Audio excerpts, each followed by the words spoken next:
Bronchography जो है ये रेडियोलॉजिकल एग्जामिनेशन जो है ये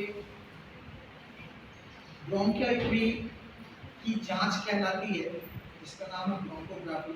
इस जांच में एक रेडियो ओपेक कंट्रास्ट मीडिया को ब्रोंकियल ट्री में इंट्रोड्यूस किया जाता है या इंजेक्ट किया जाता है। ठीक है, ये कंट्रास्ट मीडिया जो होता है ये कैथेटर के थ्रू दिया जाता है। ये कैथेटर के थ्रू ब्रोंकियल ट्री में इंट्रोड्यूस किया जाता है कंट्रास्ट मीडिया। ठीक है, जिसके द्वारा ब्रोंकोग्राफी जांच की जाती है, ब्रोंकियल ट्री की जांच की जाती है। इस जांच के माध्यम से लैरिंक्स, ट्रैकिया और ब्रोंकाई की स्ट्रक्चरल और फंक्शनल एबनॉर्मलिटी को फाइंड आउट किया जाता है या देखा जाता है। इसमें कोई खराबी हो, इसमें कोई एबनॉर्मलिटी हो तो ब्रोंकोग्राफी के माध्यम से देखा जाता है। ब्रोंकोग्राफी करते समय या इसको करने के दौरान एक कैथेटर को ब्रोंकोस्कोप के थ्रू इंसर्ट किया जाता है। ब्रोंकोस्कोप के थ्रू इंसर्ट किया जाता है।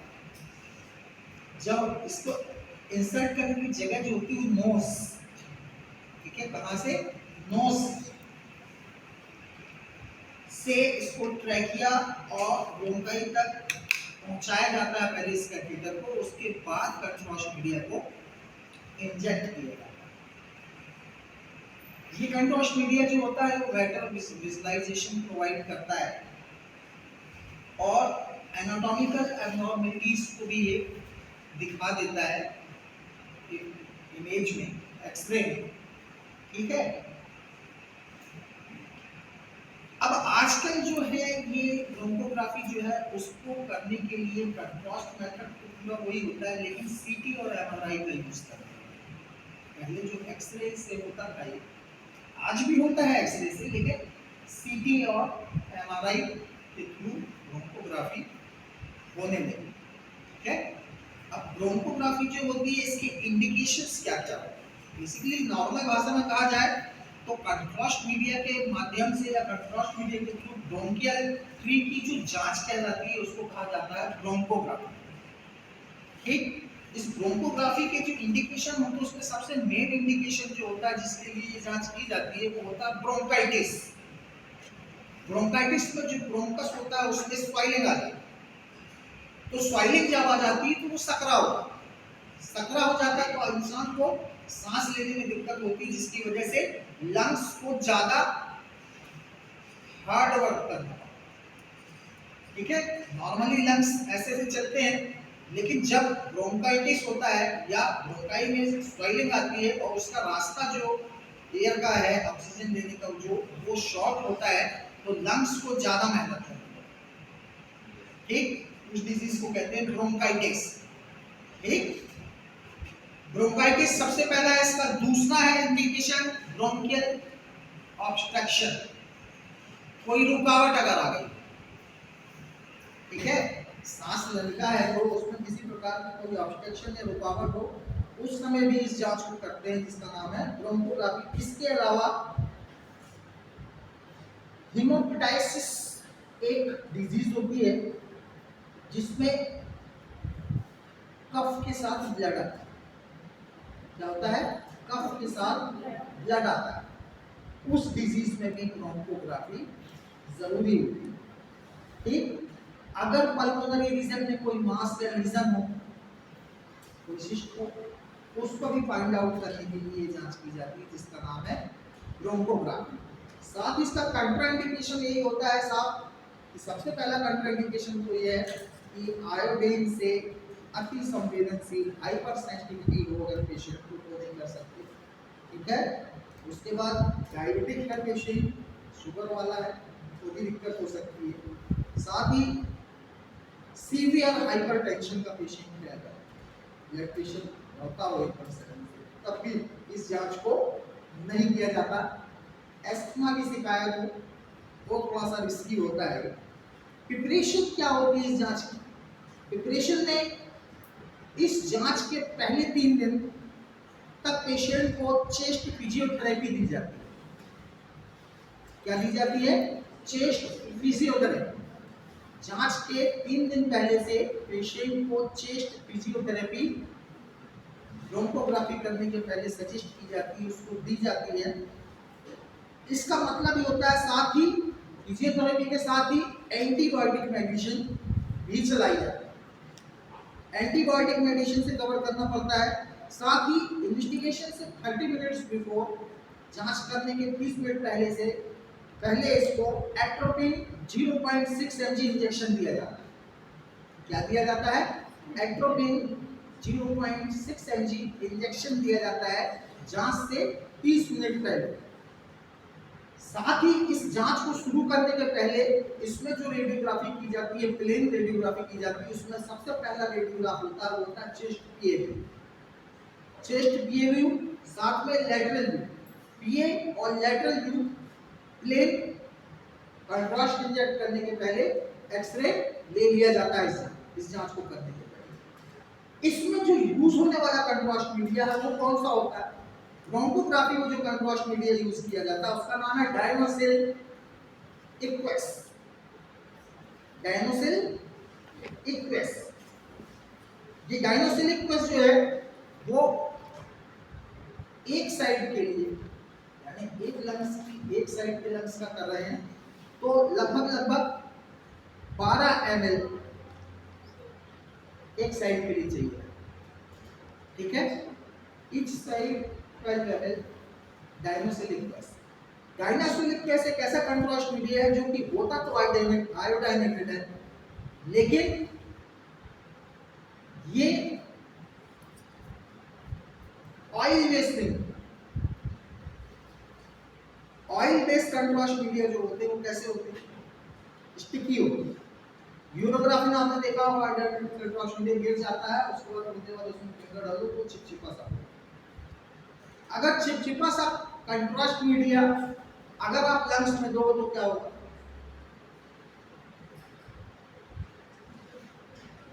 अगर यूरोग्राफी प्योर आयोडाइनेटेड कंट्रास्ट मीडिया आपने दे दिया तो लंग्स चिपक जाए, क्योंकि चिपचिपा होता है, स्टिकी होता है। लेकिन डायनोसिल इक्वेस वैसा नहीं होता, इसलिए इसमें यूज किया जाने वाला कंट्रास्ट मीडिया जो है वो है तो आयोडाइनेटेड लेकिन वाटर बेस्ड। ठीक है, तो प्रत्येक साइड के लिए लगभग 12 ml डायनोसिल इक्वेस यूज होता है। प्रोसीजर में इसमें सबसे पहले क्या करते हैं? प्रोसीजर में फेरेंक्स और लैरिंक्स के ऊपर लोकल एनेस्थीसिया देते हैं। लोकल एनेस्थीसिया देके फेरेंक्स और लैरिंक्स को, तो लोकल एनेस्थीसिया देने के लिए सबसे अच्छा जो तरीका है वो स्प्रे। आजकल स्प्रे में एनेस्थीसिया आता है, स्प्रे कर देते हैं लैरिंक्स और फेरेंक्स में। ठीक है, देते हैं। इसके पश्चात एक पॉलीथीन कैथेटर को, एक पॉलीथीन कैथेटर जो होता है उसको नॉस्ट्रिल, नॉस्ट्रिल जानते हो ना? नोस्ट्रिल। ठीक है, नॉस्ट्रिल में अंदर डाल के ट्रैकिया तक पहुंचाए। कहां तक इंट्रोड्यूस करते हैं? नॉस्ट्रिल से ट्रैकिया तक इंट्रोड्यूस करते हैं उस पॉलीथीन कैथेटर को।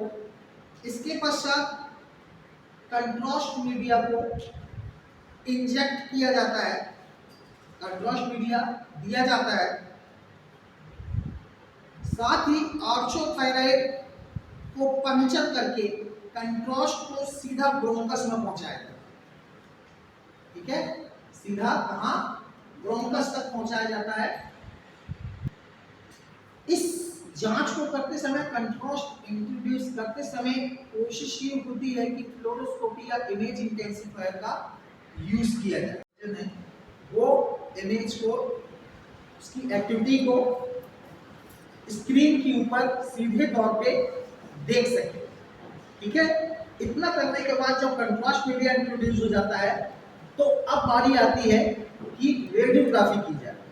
रेडियोग्राफी करने के लिए सबसे पहला एक्सरे जो कंट्रास्ट मीडिया इंजेक्ट करने के बाद लिया जाता है वो लिया जाता है चेस्ट का लैटरल व्यू। कौन सा lateral? Right lateral view, right lateral chest view.